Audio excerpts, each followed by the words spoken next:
Coming up next on Creepy Canada, disappearing horses, dolls with a life of their own, ghostly actors, and much more.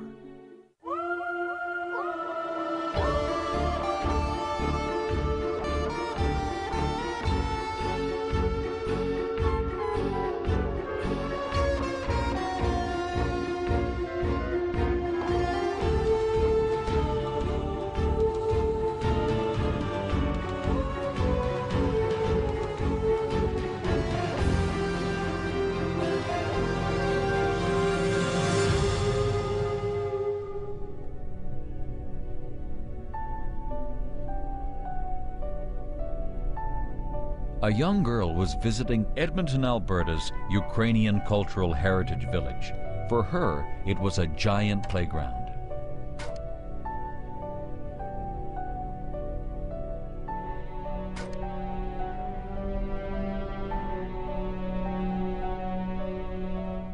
She ran towards one of the recreated farmhouses and peeked inside the window. A strange, translucent figure was moving through the house. At first, she was both scared and fascinated, until the mysterious figure started to approach her.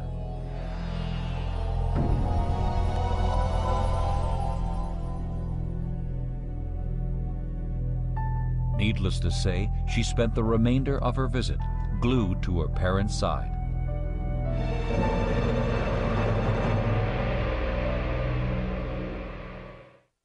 Just east of Edmonton, Alberta, sits the Ukrainian Cultural Heritage Village, a perfect recreation of immigrant life at the turn of the century. Many of the buildings are authentic, moved here and painstakingly restored. Some carried more than just history, and the original residents may still linger on.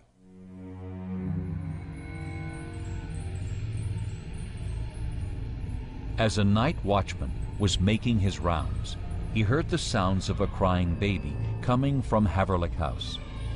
As he neared the house, he thought he saw shadows move across the window.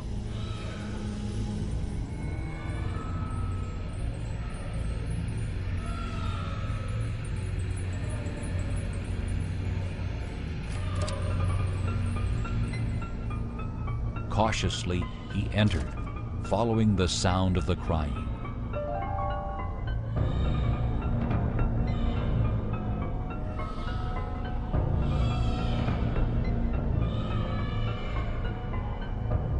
He saw a woman rocking an antique cradle.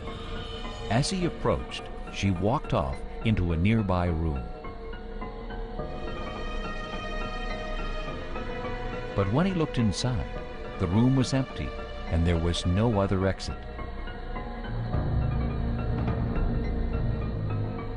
He turned and saw the cradle rocking on its own and heard the sound of the crying echoing from the empty cradle.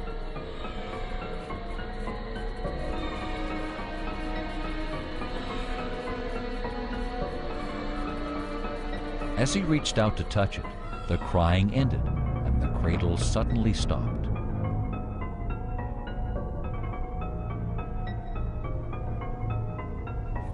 Many have reported seeing this vision of a young mother rocking the antique cradle and hearing the eerie sounds of a baby crying in the empty Haverlick House.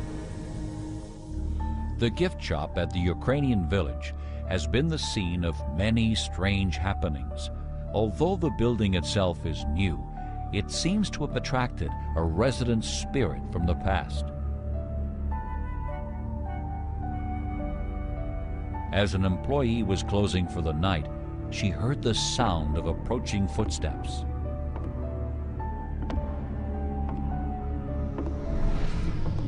A shadowy figure stood at the window, staring into the shop.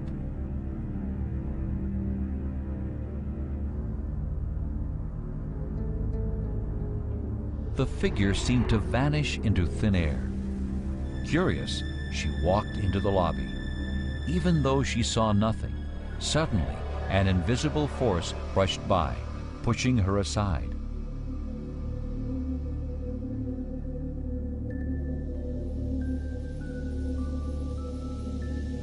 Several nights later, she was alone, arranging figurines for display, when she heard the sound of footsteps in the room with her, but there was no one else there. As she approached the source of the footsteps, they ceased. Suddenly, she found herself face to face with a mysterious figure. Seconds later, the apparition vanished, but the sound of his footsteps continued. Again, she followed the sound into the museum area. There she saw a translucent figure walking away from her and directly through the wall.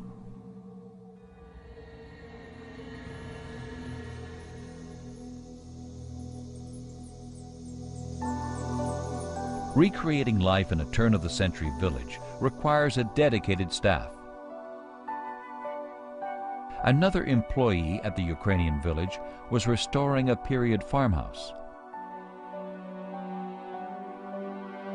The park was closed and she was working alone. It was difficult but satisfying work. She heard the sounds of hoofbeats and an approaching wagon. Inquisitively, she went outside.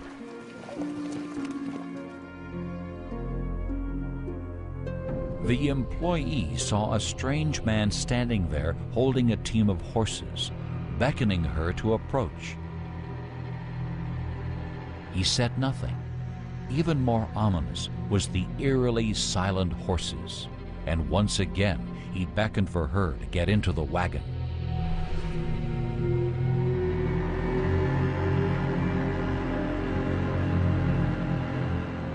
She ran back to the farmhouse and grabbed her walkie-talkie. Bravely returning outside, she was shocked to find that the horses and the mysterious wagon master had vanished without a trace.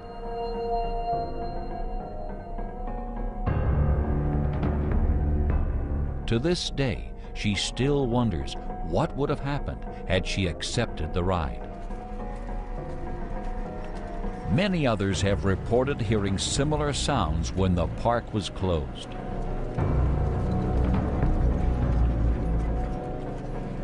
The sightings of the phantom wagon master and the young mother rocking her cradle make one wonder if the recreation of this historic Ukrainian village is so realistic and true to life that it has drawn spirits from beyond the grave to a new home. Coming up next, a young man and his possessions survive long after death.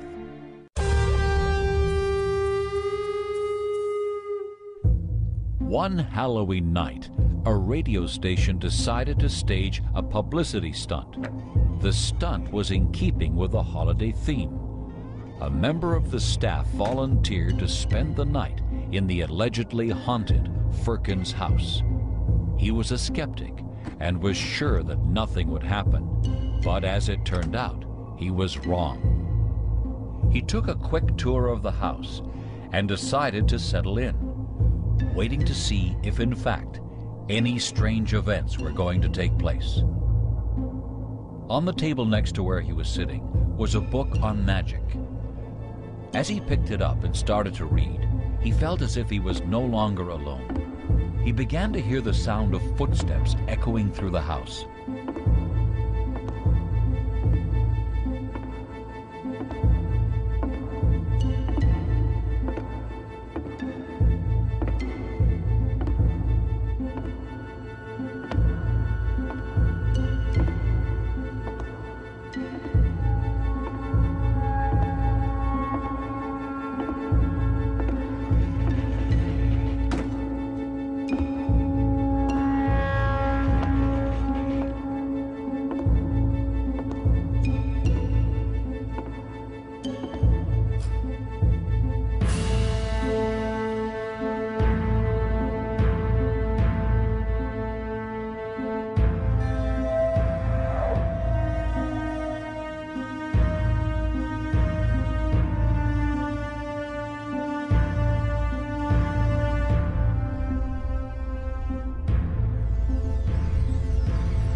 Glimpsing the mysterious figure for a second time, he decided the radio station stunt was concluded.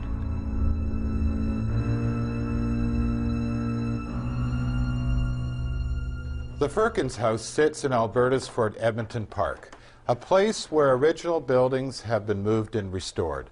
But sometimes when you move buildings, certain things have a way of coming with them. Fort Edmonton Park is Canada's largest living history museum.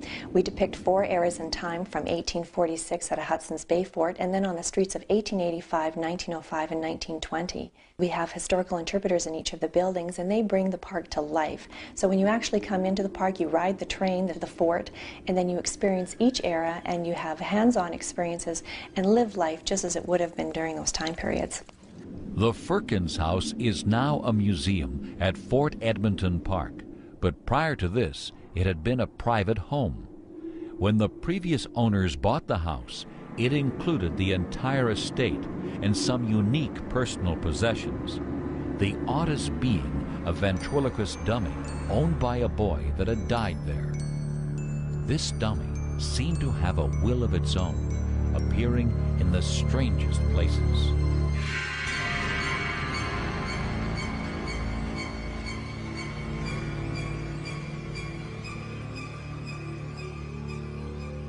Much of the paranormal activity in the house occurs in the bedroom where the boy died. The dummy, among other items, had been kept in the house in memory of this unfortunate boy.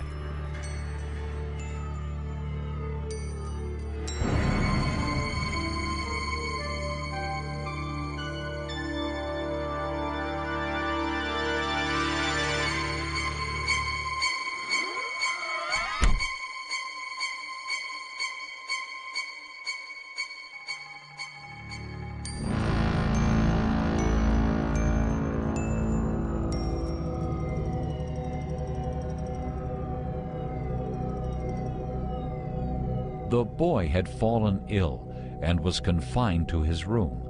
He spent his final days practicing magic and ventriloquism. Throughout the young boy's illness, his loving mother never left his side.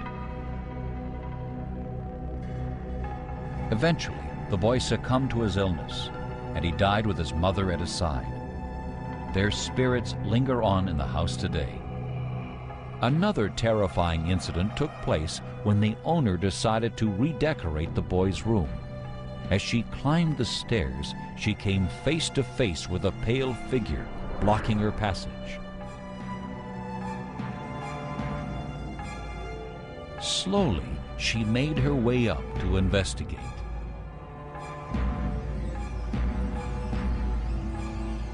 At first, the room seemed empty.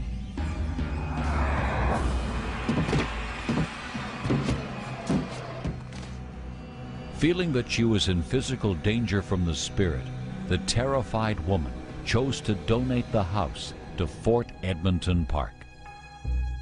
To this day, paranormal researchers flock to study the Firkins House.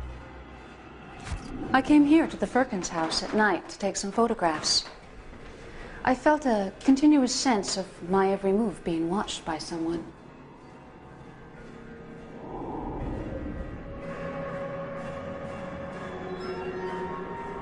I took photos in the 2 bedrooms, and it definitely felt as if I was unwanted.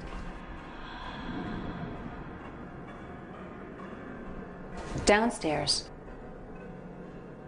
I felt I was being watched, but not in general. More like someone was actually in the room with me.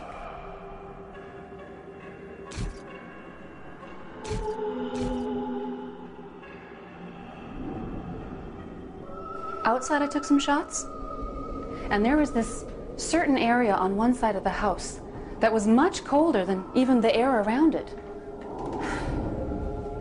And when I took a photograph of the window from the woman's bedroom, the light was on, and the curtain seemed to be pulled back. When I got the film developed, I was surprised by it. There were these strange balls of light in some of the rooms. It was though The film somehow managed to capture the image of the spirits in this house. I will never forget the feeling of being watched from that upstairs window.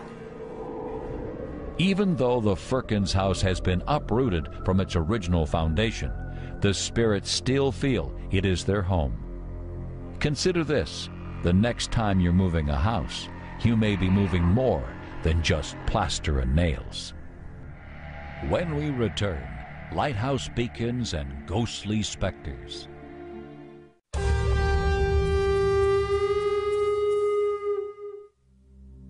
Over thousands of years, the Atlantic Ocean has sculpted the rocks of Peggy's Cove, creating a truly beautiful landscape.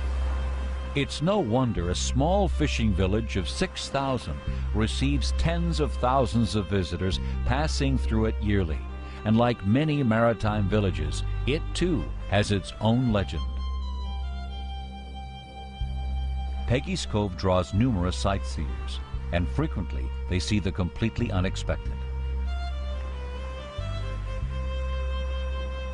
A picture-taking traveler was interrupted when he saw a woman standing dangerously near the edge of a rock.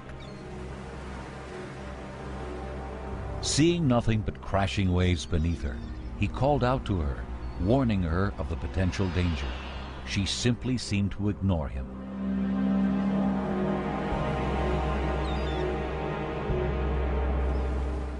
Heroically, the tourist ran to aid the woman in distress.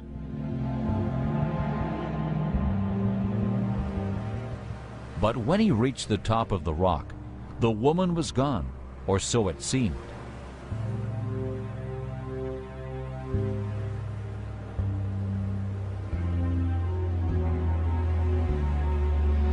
The woman was standing where the tourist first saw the lady in blue.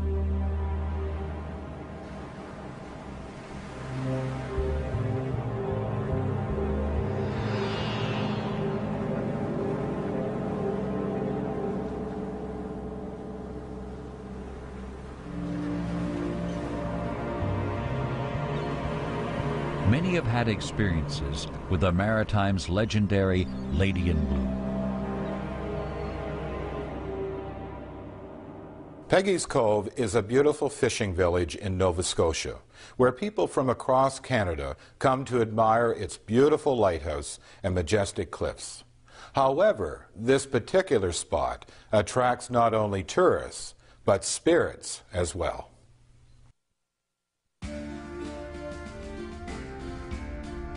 Hi, my name is Valerie. I'm a resident of Peggy's Cove, Nova Scotia. This is a very famous landmark, and it's very popular with tourists for its beauty, its lighthouse, and its ghost stories. The most famous of these ghost stories is the Lady in Blue. A woman came to Peggy's Cove from Europe, leaving behind her 2 children.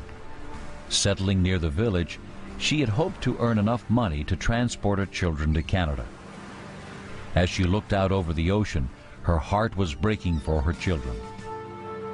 Her new husband joined her on the rocks, but sensed that something was wrong.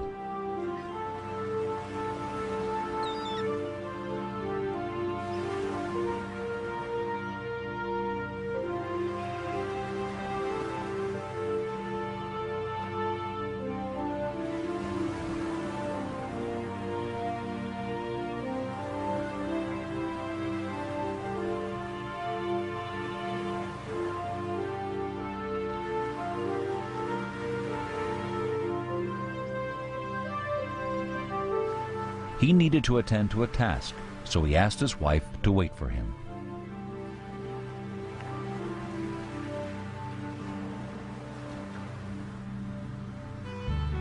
He could see that she was still upset, so he tried cheering her up.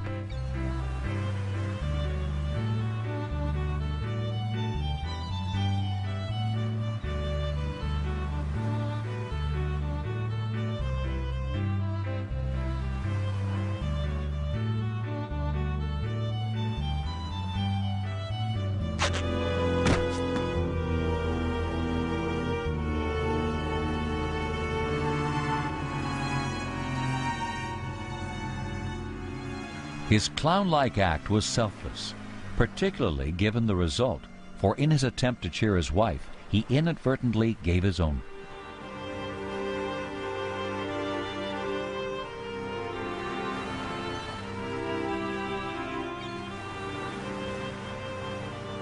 The Lady in Blue was never seen alive after that day.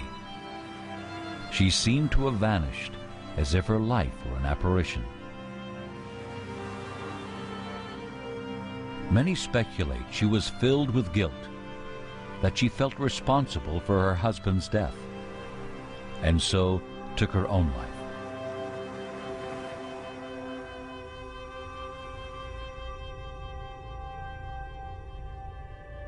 I was walking on these very, very rocks. A friend and I were coming down, having a lovely chat and walking along. We thought we heard something behind us. We turned around, but there was nothing there. So we turned around and continued our walk, and there she was, right in front of us. We didn't know what to do. We were sort of so taken aback, we weren't sure we were really seeing her. And then she just disappeared. So I believe in that legend. On another occasion, a recreational fisherman had come to the very spot where this young woman's husband died so many years before.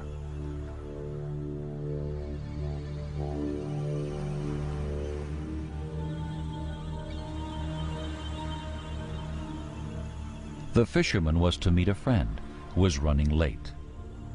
He went to look for him, leaving his gear behind. When he returned, he found his gear was missing.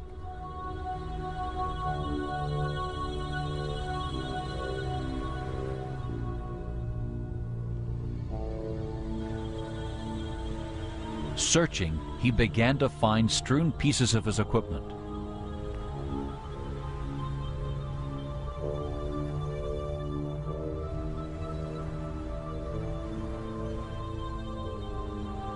Confused, he carried on, retrieving his scattered items.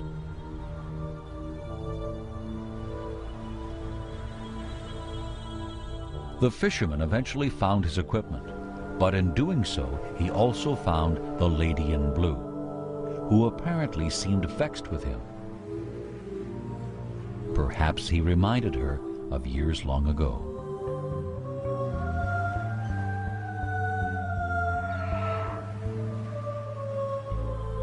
Peggy's Cove, which was named after the only survivor of a schooner that sank in 1800, is one of Canada's most popular tourist destinations, attracting numerous visitors looking to take in the scenic views. But sometimes the sights they see are not at all what they expected. Up next, ghostly actors make a nightly curtain call at their beloved theater.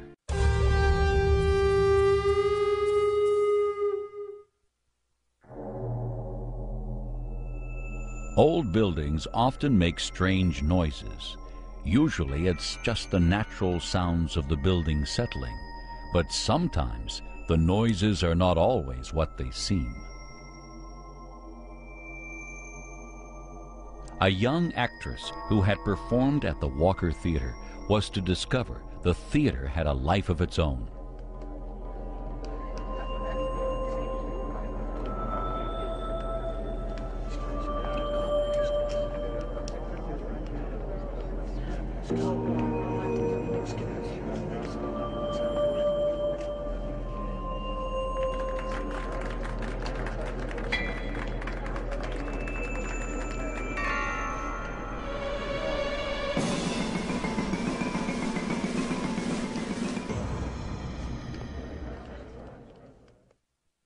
In its day, the Walker Theatre in Winnipeg, Manitoba, was the toast of the town. People loved this theatre, including the actors who performed here, such notables as Lawrence Irving and Maybelle Hackney. The two performed here often, and may still appear to this day. The Walker was built in 1906 and quickly became a social gathering place for Manitoba's upper crust. people traveled from all over to see the performances at the theater. Many actors aspired to perform in this theater. Two were fortunate enough to have many return engagements. Mabel Hackney and Lawrence Irving were a married acting duo who performed frequently at the Walker. It was a second home to them. They were never happier than when they were center stage at their grand old Walker. On the day of their last performance, they left the theater and headed to Europe, where they planned to tour with another acting troupe. Mabel Hackney and Lawrence Irving never made it to Europe. The boat they were traveling on sank en route. They were lost at sea and presumed drowned, but their lives would never be forgotten.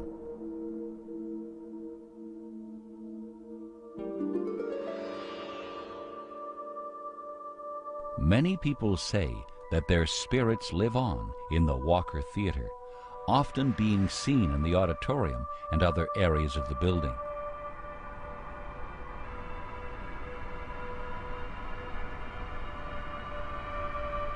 In death, they have returned to the theater that brought them such joy in life. Here in the place that holds their fondest memories, they have found their eternal peace.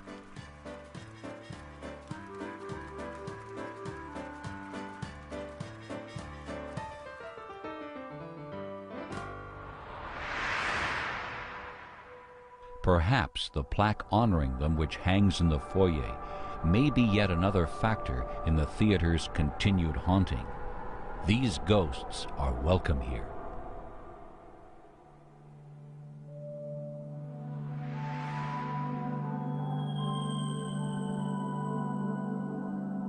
A young stagehand was attending to some custodial duties. He was focused and kept his mind on his work. He had no idea he was not alone.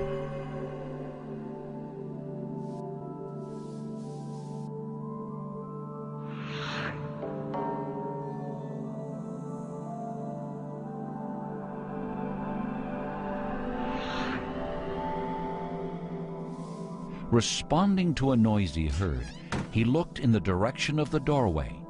Instantly, he saw a figure, and just as quickly, it vanished.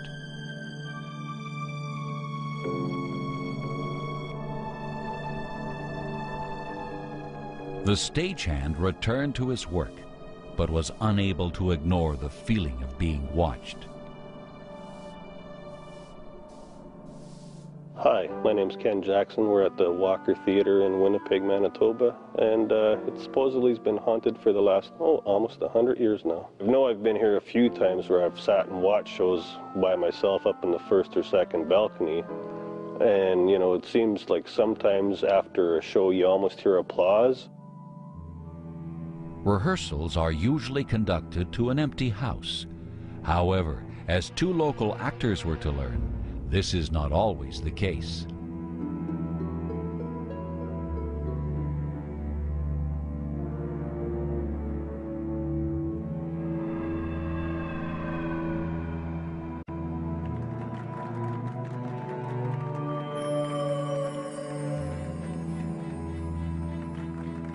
Hearing applause, they looked out into the theater, but were unable to see beyond the lights.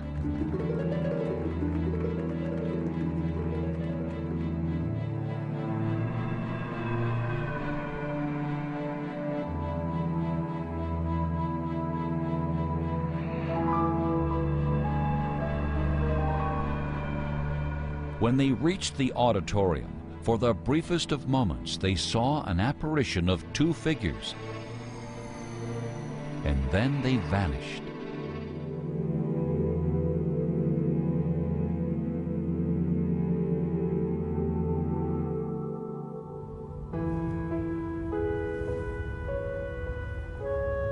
In another incident, after a long rehearsal, one of the actors was taking a nap on the couch. A sudden and loud noise woke him. Focusing his eyes, he saw the chandelier swaying mysteriously.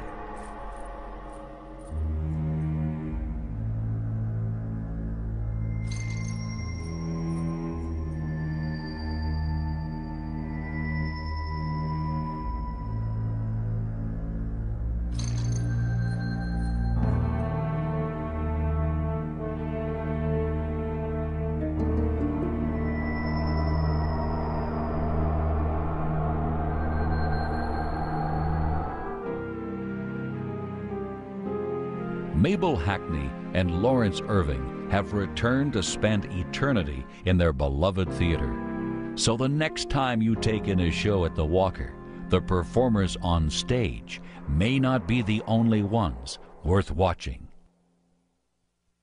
After the break, a murdered prisoner sentenced to life after death.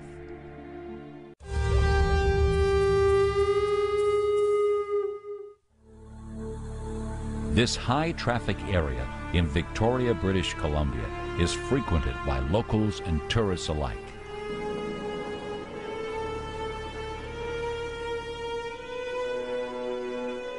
A business owner was on his way to work. Everything appeared normal, like any other day, or so he thought.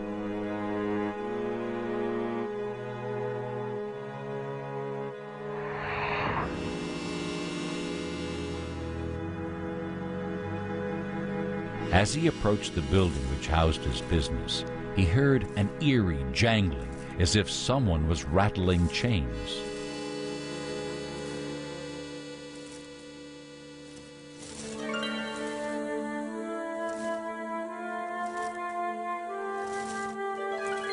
He looked around and saw nothing unusual.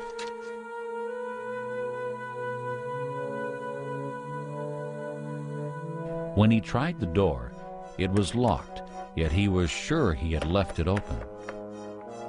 He heard the jangling again. This time, as he turned to look, he saw a ghostly figure running towards him. For this local entrepreneur, the day turned out to be anything but normal. Bastion Square in Victoria, British Columbia is very old and very haunted. Now filled with cafes and boutiques, it was once the location of the jailhouse for the colony of Vancouver Island. The jailhouse has long since disappeared, but part of its tragic history lingers on. Bastion Square is filled with nooks and crannies. One particular alleyway opens onto the main entrance of the square, another site of many mysterious encounters. A woman cut through the alley as she had done hundreds of times before, but on this occasion, when she entered the alley, an unsettling feeling came over her. An apparition appeared from nowhere, walking towards her. Frightened and not willing to risk going any further, she returned the way she came. Reaching the entrance to the square, once again she encountered the mysterious figure blocking her path. Completely consumed by fear, the woman fled, neither stopping nor looking back. People walking through the alley, whether it's daytime or nighttime, whether it's stormy or quiet, hear things. Heavy, muffled footsteps walking behind them, as though men with boots are trudging deliberately, following them, sometimes with the sound of rattling chains as well, dragging along the ground.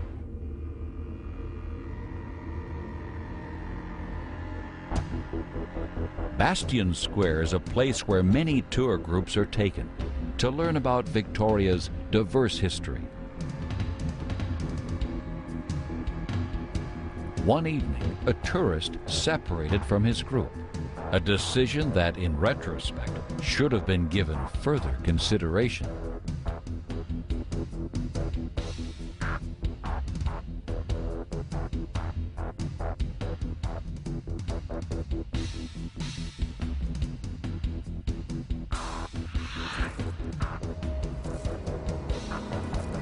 The man had discovered that the stories of Bastion Square were true.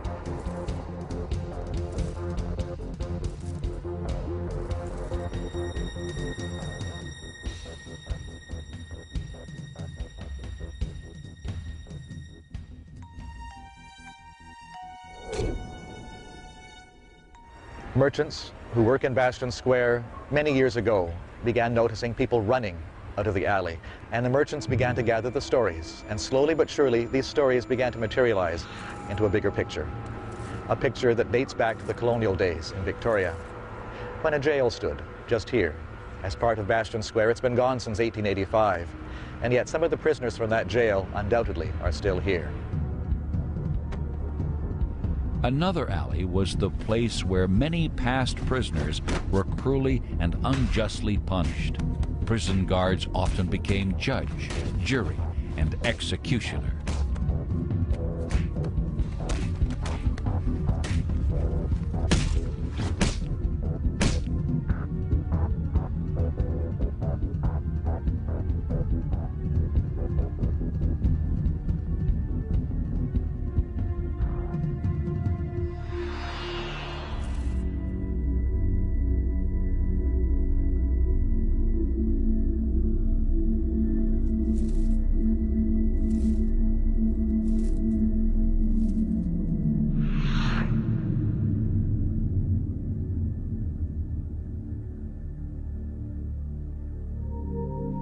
This alley leads right into the center of the square and is often used as a shortcut.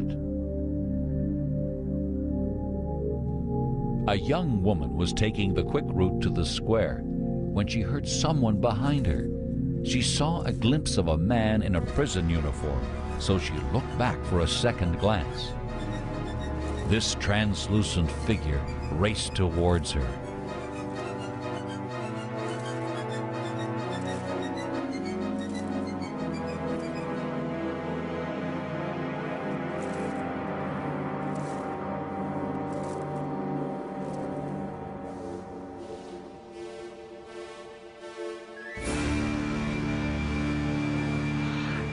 The woman fled, not stopping until she was in the safety of the square.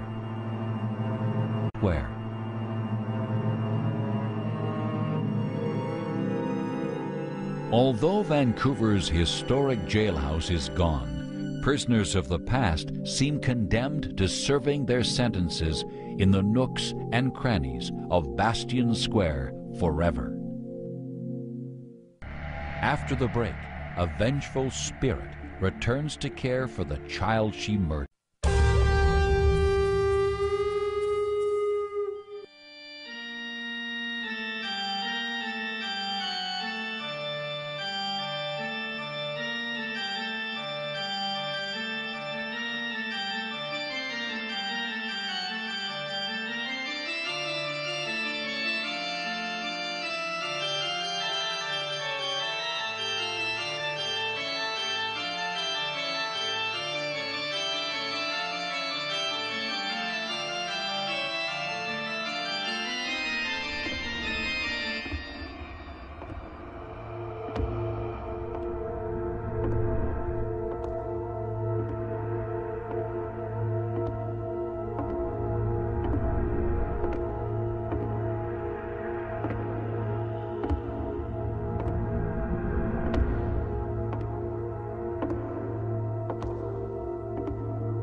The most pivotal moments of our lives often revolve around the church, from christening to marriage and ultimately death.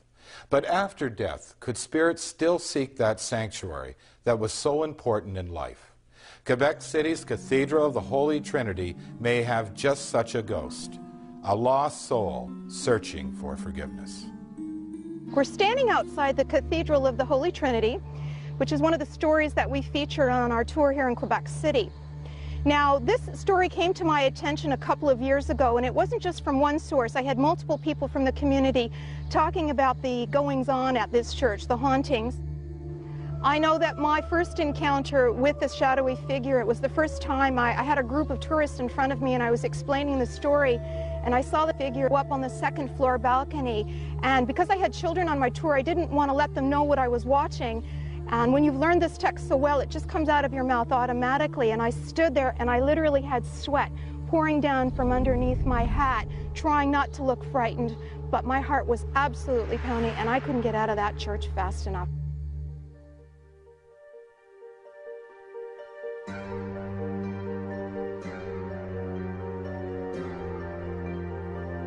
Another guide on the Quebec Ghost Tour had an unnerving encounter.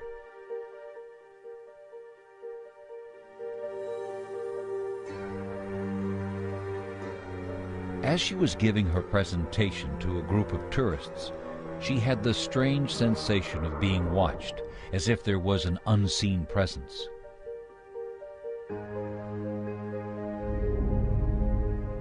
Finishing the presentation, she picked up her lantern. Realizing it was no longer lit, she opened it, only to discover that the entire candle and holder had vanished. A tourist approached her and claimed he had seen a shadowy figure hovering near the lamp as she was speaking. This was one of several encounters with the spirit of the cathedral. The hauntings on this church are going on a regular basis, again, not just with ourselves, but our tourists have experienced it, as well as the organists that have worked in this church. Many speculate as to who this mysterious figure could be. There are two theories. One that she was a woman named Iris Dillon who lived near the cathedral during a cholera epidemic which swept through Quebec City in the 1800s. Iris barricaded herself in her house. She suffered from a condition we now know as narcolepsy, which draws its victims into death-like trances. As terrified as she was of being exposed to cholera, she was more terrified of being mistaken for one of its victims. Her greatest fear was to be buried alive. Tragically, Iris did fall into a deep narcoleptic stupor, and as she lay seemingly dead, a concerned neighbor entered the house. He mistook her condition, and that very day, Iris Dillon was buried alive at the Cathedral of the Holy Trinity. Some 50 years later, a workman outside the cathedral made an astonishing find.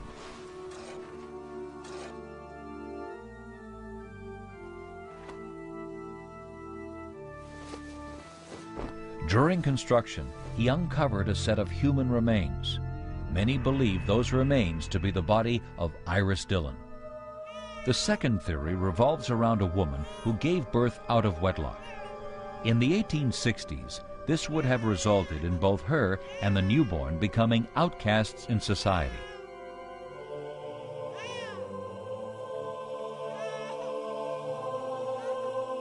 Fearing this, the woman made a horrible and devastating choice.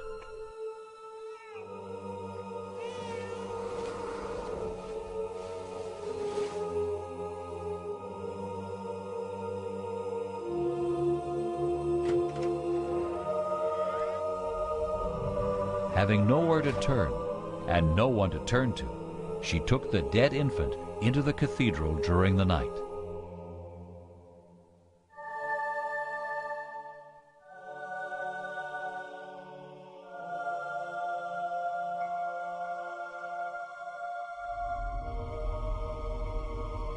Ashamed of what she had done, she carried the child's body downstairs and buried it in the basement.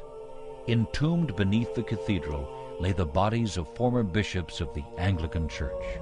But under this very organ, where many have witnessed the ghostly apparition, is a small unmarked grave, wherein it is believed is buried the body of her dead infant. Some say the woman haunts this place to watch over the murdered child. while others believe she is here seeking forgiveness for her terrible deed. So much attention has been paid to life after death here that when visiting, you may encounter living proof.